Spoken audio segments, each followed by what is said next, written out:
You ever get to the end of a bag of Doritos before even fully realizing you were eating Doritos in the first place? Yeah, me too. And I assumed that that was a discipline problem for most of my life, but now I'm not so sure discipline paints the full picture, because as it turns out, that behavior was probably programmed in you before you could even walk. Let me explain. Last week, researchers published a shelf audit of 21 grocery stores, and they looked at 2,783 products, all of them pulled from the aisle that you shopped from first without even knowing, because you were between the ages of 6 months and 3 years old. And these researchers ran every single one of these products against the World Health Organization's limits for sugar, sodium, fat, and calories, and it turns out 81% of those products were industrially formulated, and 49% failed at least one of the limits set by the World Health Organization. And the crazy part is that these products weren't breaking any rules by failing. There really kind of aren't any rules. I mean, with the exception of baby formula, to my knowledge, I don't think the United States has ever written a nutritional standard for this category. It seems like nothing gets cleared before it ships. There's no sugar ceiling, no sodium ceiling, nothing. The World Health Organization model these products failed is kind of the only benchmark anyone has ever published anywhere in the world, and following it seems like it's entirely optional. So what this means is that every item on that shelf was built for someone who couldn't read a label, couldn't ask what was in it, and couldn't refuse it either. Now you might be saying, look, that's kind of scary, that's too bad, but I don't have kids, so why should I care? Well, I can tell you as a former fat kid that if you can't put down the Doritos, then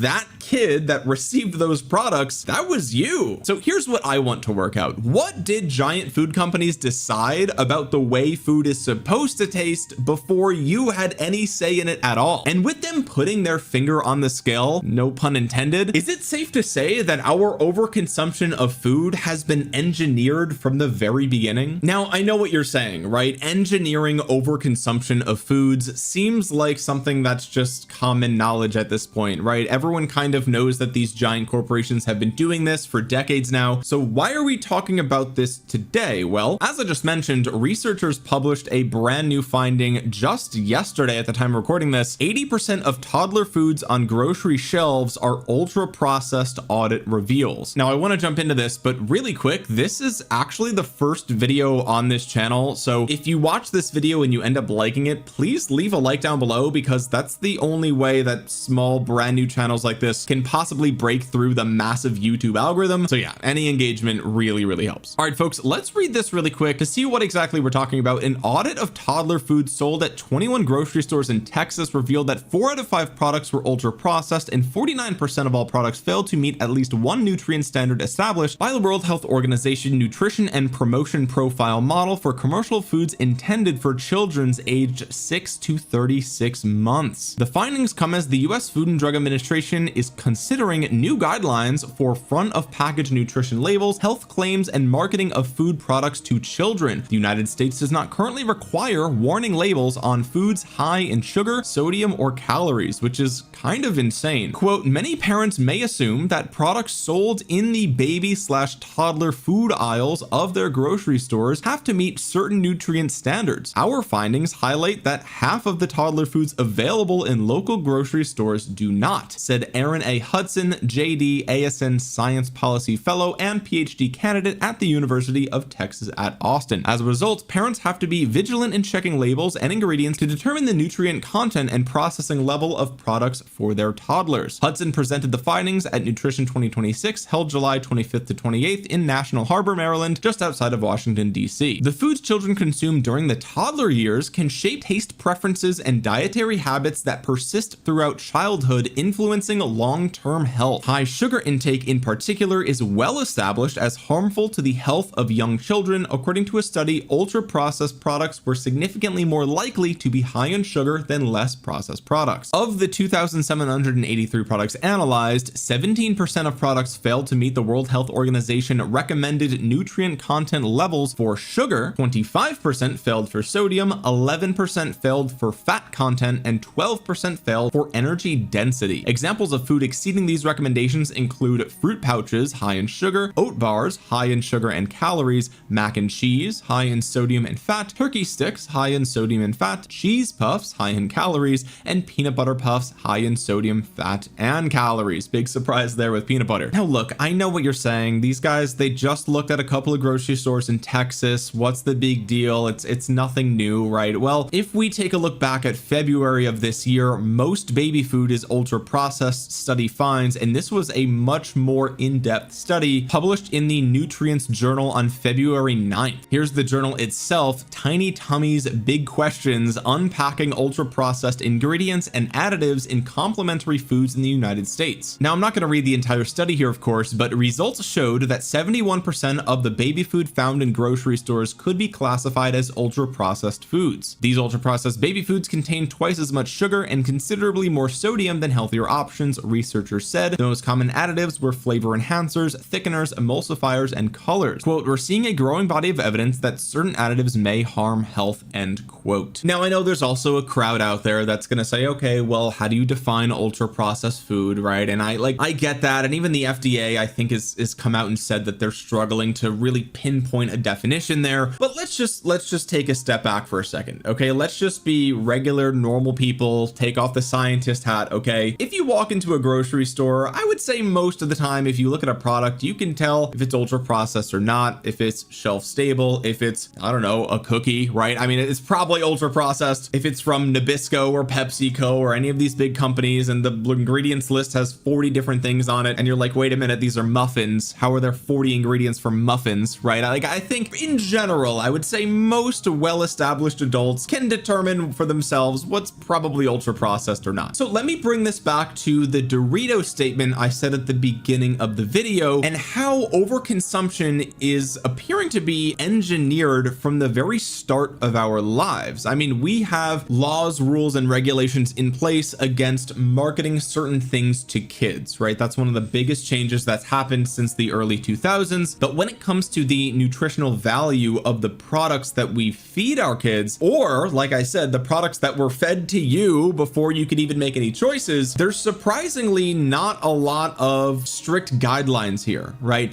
And so when we think about, okay, well, if I'm 30 years old and I just have these food cravings, that food noise is turned all the way to the max, right? Which is like a big problem in the United States. That's partially one of the reasons why so many people choose to go on a GLP for weight loss, because they want to turn down that food noise, right? Now, I'm not a healthcare advisor. I'm not going to sit here and tell you should or should not do that. Consult your physician, okay, whoever your primary healthcare provider is. But my point is, a lot of times when we look at the fitness and nutrition industry and we look at, you know, content creators or these coaches or whatever the case might be, a lot of the times, and I'm a guy, so I'm speaking from the male perspective here, but it looks like a lot of times these coaches and influencers will say, look, it's calories in, calories out. And that is objectively true, right? I mean, like, we can't break the laws of thermodynamics. This is a fundamental fact of our physiology. Calories in, calories out determines whether you gain, maintain, or lose weight.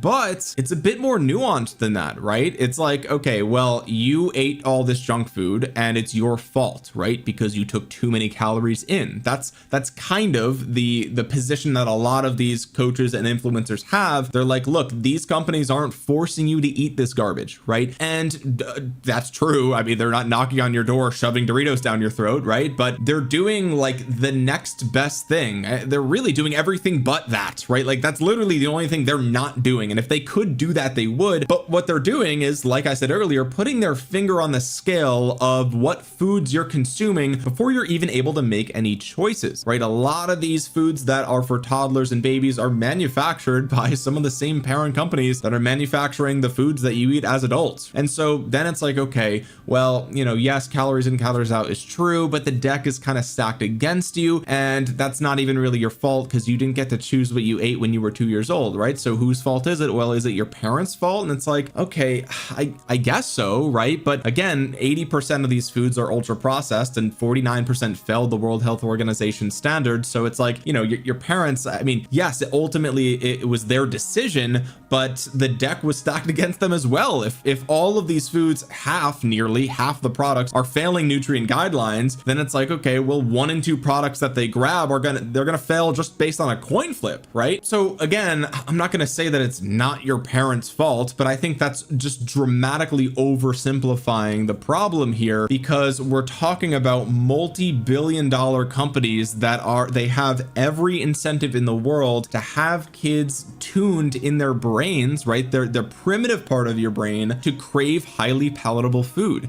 And if you start eating that at a younger and younger age, at this point 3 to 36 months, I mean, the deck is insanely stacked against you, and it's not even necessarily your fault or your parents' fault. It's the environment that you find yourself in. Now, that being said, just because it's not fully your fault, and like, look, there are definitely, don't get me wrong, there's definitely a role that we play here, okay? Like I said, we decide what we eat at the end of the day. But even though it's not entirely your fault, right, the deck is mega stacked against you. Again, the food industry is worth billions and billions of dollars. That's not a battle that you're going to easily win, right? So even though it's not fully your fault, it is your problem to solve, right? And I think that's where a lot of people sort of misunderstand a lot of the health advice out there, right? And they either swing all the way extreme to one side, and those are the people that say, look, it's calories in, calories out, that's all that matters. If you try to fight that, you're an idiot. And it's like, yes, that's true, right? And then, or they swing all the way to the other side and say, well, it's not my fault, you know, I'm just going to accept myself and love myself for who I am and how I look and everything, and I'm just a victim of the multi-trillion-dollar food industry, right? And like, that is, again, it's also kind of true, but at the same time, like the real truth, what I'm trying to get at here is I'm trying to bridge the gap between those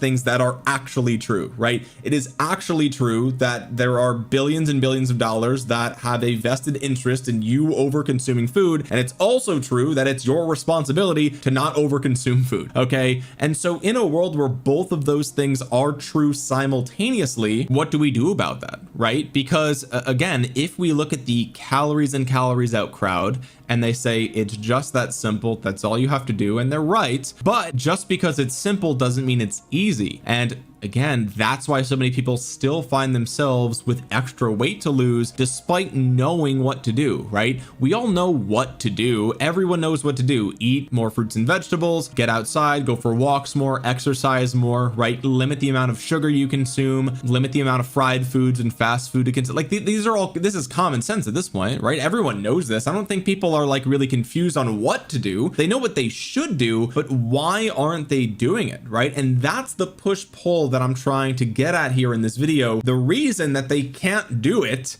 is because since before they could walk, they've been eating highly processed, highly palatable foods to the point where that food noise is built in before your conscious thoughts are even there, right? That food noise predates the voice in your own head, that inner monologue that tells you, oh, probably shouldn't have Oreos again this week. You're fighting an uphill battle every single time. Now you might be saying, okay, well, what do we do about this, right? Like, okay, great, we've established that there's trillions of dollars vested in you over consuming food, and we've also come to the conclusion that it is as simple as everyone says, right? Calories in, calories out is objectively true. What's the point of this video? Well, as I said before, this is the first video on this channel, and what I want to do with this channel is help regular normal people figure out a way that is sustainable for them to actually lose weight. Now, why me, right? I'm not your standard fitness influencer. I don't have the shirtless pics on the Instagram with my shredded physique. I'm not the biggest bodybuilder in my zip code, okay? I'm not gonna Hulk Hogan rip through this shirt, okay? It's clear that my physique is like not straight out of an action movie,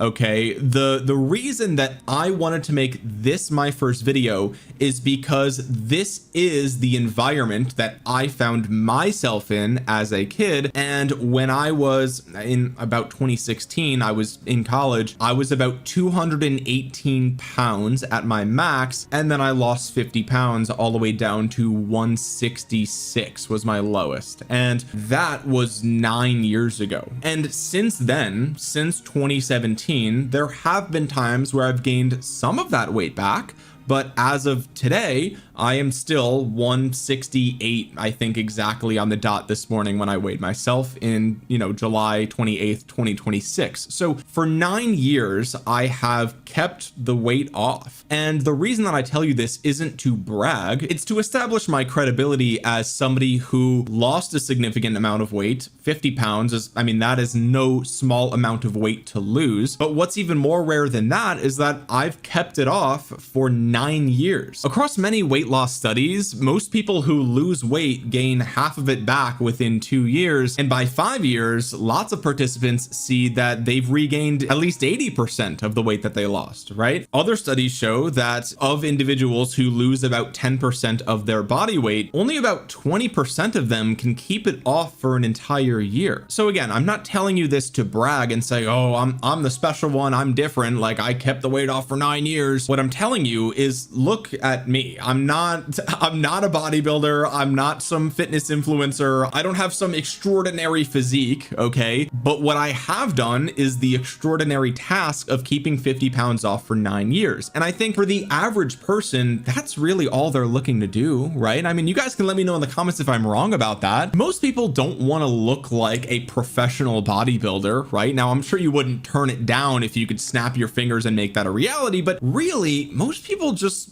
want to lose the extra pounds. That's pretty much it. And they want to live in a way where they don't gain it back. They don't want to be in the gym all day. They don't want to have to eat, 5 small meals every single day. They don't want to rely on just salads and bland chicken breast. They recognize that they have weight to lose, and they just want to lose it as a regular person without having to change who they are and start going to the gym at 6 in the morning every day. And look, I'm not gonna sit here and say that those things are bad things. Those are great things, right? But I don't do that, okay? I've never been that person. I've never been the person to wake up at 6 a.m. and go to the gym. I'm not gonna meal prep an entire week's worth of food, right? It's just too much work to do all that, really. I'm lazy, okay? I work from home. I don't want to do any of that. So the reason that I'm telling you this is because, one, I was overweight as a kid. I was overweight throughout all of my youth, up through college, and then I lost the weight and I've kept it off as just a regular looking dude, okay? And so the point of this video and the point of this channel is that I understand that the number one problem with gaining or losing weight has to do with your mental state, your mental food noise that is just always there, because I still deal with that. Even as somebody who's lost all this weight and kept it off for 9 years, I still deal with that to this day, okay? I know what it actually takes to really lose the weight, and a lot of the information that I see from the fitness industry is just not that good, frankly. It's just not that good, at least not for normal people that just want to have a regular life, again, if you can go to the gym every day and you can just switch your personality and that's you now, then amazing, more power to you, and I genuinely mean that. But for normal people, I just feel like that's not sustainable, right? And so I'm hoping that with this channel and with this video, I can try to help people who just want to lose weight and just have a slightly average or above average physique. Like, the goal doesn't have to be the Instagram model who is completely shredded every single day of the year for their entire life, because the truth is they're probably using some sort of artificial enhancement. We'll keep it at that, okay? Now, obviously, if this is the first video on the channel, I don't have any courses, I don't have any supplements, I have nothing to sell you. All I want to do is just help a couple of people. And so let me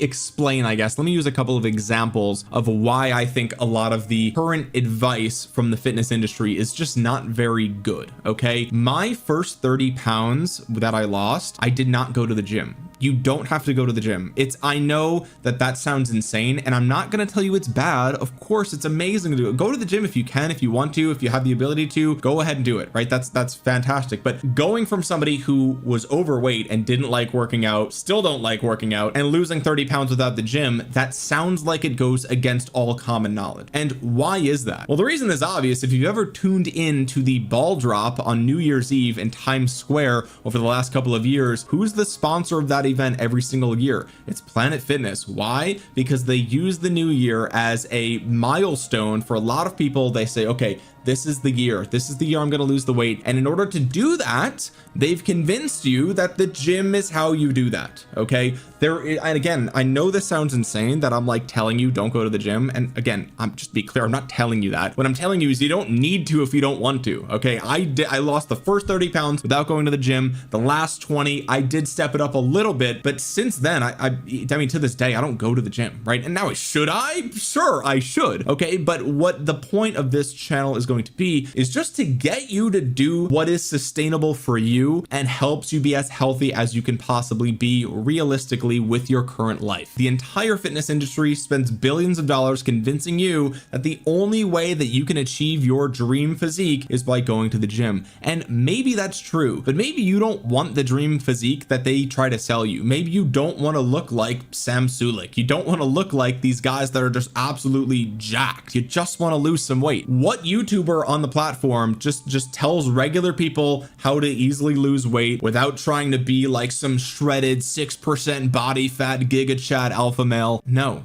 Normal people don't necessarily want to do. The amount of work it takes to do that is just way higher than people really even realize. Weight loss doesn't have to happen in the gym. It can, and that's good, and there's other reasons why the gym is great, like cardiovascular health and things like that. But let me ask you this: how many of you have joined the gym with the goal of losing weight and you've still failed, right? Okay, well, it turns out maybe the gym wasn't the answer anyway, was it? I mean, how many times are you going to do that and fail before you realize that that actually isn't probably the answer for you, or at the very least that's not where you should start? And that's the point that I want to get to with this channel. Where do you start? Like, where do you actually start if you're just a regular person who just wants to lose a couple of pounds? Okay, what's the easiest way to do that? That weight easily falls off at home without having to go to the gym. It happens in the kitchen. As long as you do the right things in the kitchen, you can lose the weight there. Okay, the other thing that I think is really bad advice from the fitness industry is these crazy transformations that you see over the course of like a month, 2 months, 3 months. You know, so and so lost 60 pounds in 3 months, right? It's like, man, is it possible? I mean, it depends on your starting weight, right? I mean, sure, it's not impossible. Crazier things have happened. If you starve yourself, yeah, you could, that's totally possible, right? But I think that the speed with which people think that you should be losing weight is a huge misconception, right? There was another YouTuber that I was watching who recently he just hit 500 pounds, and he recognized that, like, look, if he wants to be around for a long time, then he's got to lose some weight. And he posted it was a follow-up video. I don't know if it was 6 weeks in or whatever, but he said, at first I wanted to lose 6 pounds a week, right? And look, if you're 500 pounds, those first few weeks, sure, you could lose 6, sure, that's possible, right? But the goal should not be 6 pounds a week. That's so much, right? And again, I'm not saying it's impossible, and I'm not saying it's bad necessarily, depending on how long you do it, but like the goal should be probably 2 to 3 pounds a week if you're that heavy. But for most people, like let's say you're under 300 pounds, then you probably only want to lose 1 to 2 pounds a week, right? And so there's these crazy expectations where these people, a lot of people, they have these Hail Marys where they're like, this is the time, bro, 2026 is the year. This is the year I'm going to lose all this weight super fast. I'm so motivated, right? And that's not how this works, really. And again, some people, there's the 1%, they can do that. Okay, but you don't want to try to be the 1%. You're just setting yourself up for failure, because the odds are you're in the 99%. I am, right? I'm in the, I can't lose 4 pounds a week. It's just not possible, right? Just too hard. It's too difficult. Maybe I could do that for a couple of days, but eventually the rubber band snaps back, right? And I think that is one of the biggest pieces of advice that I could give people, is that the more strict that you make your diet and your exercise plan, the tighter you're pulling that rubber band, right? The farther back you're pulling it from where you are, right? Think about a rubber band, and baseline is the rubber band just sitting at rest, right? And you pull that rubber band down. The harder you pull it down, the harder and harder it gets. What's the most likely thing that's going to happen? Eventually it's going to snap right back to where it was before, right? So the more you pull that rubber band down, which is the more you pull your calories down every single day, the higher the probability with each successful day that you're gonna snap back. Eventually it'll happen. And you might say, well, look, I've been doing this for 2 weeks and I'm still going strong. Amazing. And I'm not going to discourage you. Keep going, right? But what I am saying is that if you aim for losing a pound a week versus losing 6 pounds a week, the probability that you're going to be successful 4 months out, well, the guy losing a pound a week is way more likely to be successful, because losing a pound a week is way easier than losing 4 pounds a week or 6 pounds a week, right? Because you just have way more calories that you can consume in any given day, any given week, any given month. So sure, the weight loss happens slower, but the probability of success is dramatically higher. And that is the system that I used to lose all my weight. And that's the system that I continue to use. And it's a system that I can turn on or off if I need to, right? Now, I'll give you an example of somewhere where I failed a little bit. That was during lockdown when everyone was stuck inside. I was working from home for like a year, I should say a few months out of the year. And then I went back to working just part-time at work. And with so many things closed and not many things to do, I got into the habit of just staying inside, right? And in 2021, I think it was December of 2021, like the 26th, December 26th, right after Christmas, right? Everyone knows the holidays are when you gain a lot of weight. I hit 190, right? And if you remember back in 2017, my lowest weight was 166. So I gained back half the weight. And then just a few months later, I was back down to like 170. So I lost 20 pounds again. And so the reason I'm telling you this is because I'm not perfect. There's times where my weight raises a little bit and then I lose it again. Now, if this happens every couple of weeks, then your weight is constantly fluctuating 10 pounds. Okay, there's probably some unhealthy eating habits that you have to address there, right? You shouldn't be gaining weight super fast and then losing it super fast. That's not great for your physiology. But what I'm saying is, inevitably, as a human, as a normal person who makes mistakes, we all slip up, we all have problems and issues and whatever. We all get into these grooves of, okay, maybe you're in a new relationship and you're going out to eat more and now you gain a little bit more weight, or maybe you just got married and you kind of let yourself slip a little bit. Like, none of us are perfect, right? So my point of telling you this is that yes, there's been times where I do gain a little bit of weight back, but I consistently have lost it over the last 9 years to where, again, I'm 168 right now at the time of recording this, and that's the same weight that I was back in March of this year. And I can get back here every single time without fail. And it's not because I have this crazy regimen where I'm dropping weight like crazy and hitting the gym every day and working out all these muscles and doing it. No, it's literally none of that. It all happens in the kitchen, and it's all stuff that regular people can do. Simple meal replacements, simple tips that I want to give people, simple things to avoid. And that's what I want this channel to be. All right, now this video has already been super long, so let me wrap this all up with just a couple of super quick tips on where to just start with losing weight in a way that doesn't have you changing your entire life and getting a gym membership and all this other stuff. Okay, and I'm probably going to expand on these tips in future videos, but I don't want this entire video to just be your overconsumption was engineered as a child and I figured out a way to solve it, and subscribe to find out how. Like that would be horrible for me to do that, right? The first thing that I want you to do is think in your mind, what is a goal weight that you want to achieve? Right now, it doesn't have to be something insane, right? If you're 350 pounds, I wouldn't start with 150. Okay, that's kind of a crazy goal. You could do that, right? But it's gonna be really challenging to do that. So what I want you to do is just think back to like how old were you when you were the weight that you didn't mind being, right? And maybe you've never been that way, maybe you've always been overweight your whole life, but just try to think, what's a reasonable goal, right? Maybe it's just to get to 199 because you're 250. You just want to get to 199. You just want to get right below 200, whatever that goal is. Or maybe you are 200, you want to get to 165, whatever it is. Okay, come up with that goal, and the number of calories that you should probably eat per day is approximately 12 or 13 calories per pound of goal body weight. Okay, so I'm sorry for those of you that don't use pounds, whatever country you live in. Now, it's important that I should mention this before you make any huge dietary changes. Consult your physician. Okay, I am not a healthcare provider. Do not make massive changes to your diet or lifestyle without consulting them first. But let's just use, for example, 165 pounds is your goal body weight. Okay, so multiply 165 times 12. That is 1,980 calories per day. Okay, let's call that 2,000. So you have 2,000 calories per day. That is your daily allotment, and that's it. Now, if you find that you can't stick to 2,000, it's too hard,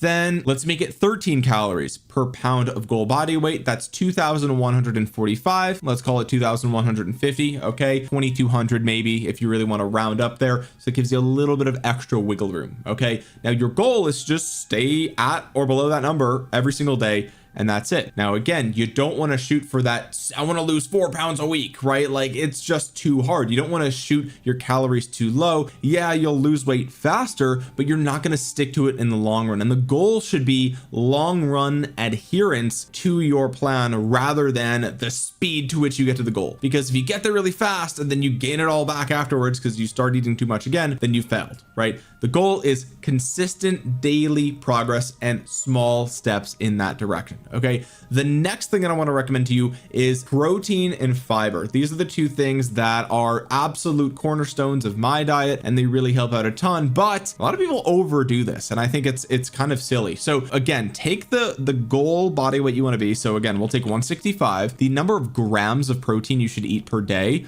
approximately. You don't have to be like a scientist here. Okay. Take 165, multiply it by 0.82. Okay. 165 times 0.82, and you're going to find 135 grams of protein per day. Now for me, I wiggle a little bit. Okay. Sometimes it's 120, sometimes it's 150, sometimes it's, there's been days where it's like 170 if I'm like heavy on steak and stuff like that. But my point is about 135 would be average for me. It could go as low as 120. Okay. If you want the goal body weight of 165. Now, where I see a lot of the fitness industry get this wrong is they recommend a gram per pound of goal body weight, right? And like, look, if you want to be a bodybuilder and you want excess protein, so you know for sure you're never going to not have protein in your diet to build that muscle, then go ahead and find and be super protein heavy. That's totally fine, right? But if you're just a regular person who's not hitting the gym every day, you don't need 1 gram of protein per pound of goal body weight. That's ridiculous, right? And if you do that, then you're going to have to sacrifice your calories somewhere else. And that means you're going to have fewer fats or fewer carbs, which isn't necessarily a horrible thing, but fats and carbs are important, right? There's a reason that you should have a balanced diet. Fats keep you full for longer. They make you feel satiated. Carbs are good for blood sugar and everything. There's a whole, I mean, that's like a whole series of videos as to why balanced diets are so important, right? And so, you know, you don't want to go too high in protein because then you're sacrificing in other places. I mentioned fiber as well. I don't really have a fancy calculation, but for me, I try to go for 20 to 30 grams of fiber per day. Okay. Now that means you'll probably need some sort of supplement. I use psyllium husk fiber. I put that in my yogurt in the morning, or you could do high fiber cereal, which I really like. A lot of days I do both of those things. Of course, there's other natural ways to get fiber in your diet as well, like fruits and vegetables and things like that. But I do a high fiber diet for multiple reasons. One, it's really good for your digestive system. And for me personally, my digestive system is very sensitive and I need to have the fiber dialed in. Otherwise it's just it's chaos. And I'm not going to go into any detail there, but also fiber, both soluble and insoluble fiber, are very good for feeling full, right? If you've had psyllium husk fiber and you put it in yogurt and you wait a little bit, you stir it up, you'll see that the yogurt gets thick and thicker and thicker and thicker, and it becomes almost like chunky almost. And that's what it does in your stomach. And it just slows your digestion. It makes you feel full for longer. It takes a long time to break it down. There's tons of benefits of fiber. Definitely want a high fiber, high protein diet. Okay. And then of course there's the other super simple stuff, right? Like weigh yourself pretty regularly, at least once a week, if not more. I try to weigh myself every day. Now, if you're emotionally attached to the number on the scale, maybe skip a day or two here and there, right? But try to weigh yourself at the same time of day, every single day, right? Use the bathroom, whatever you have to do,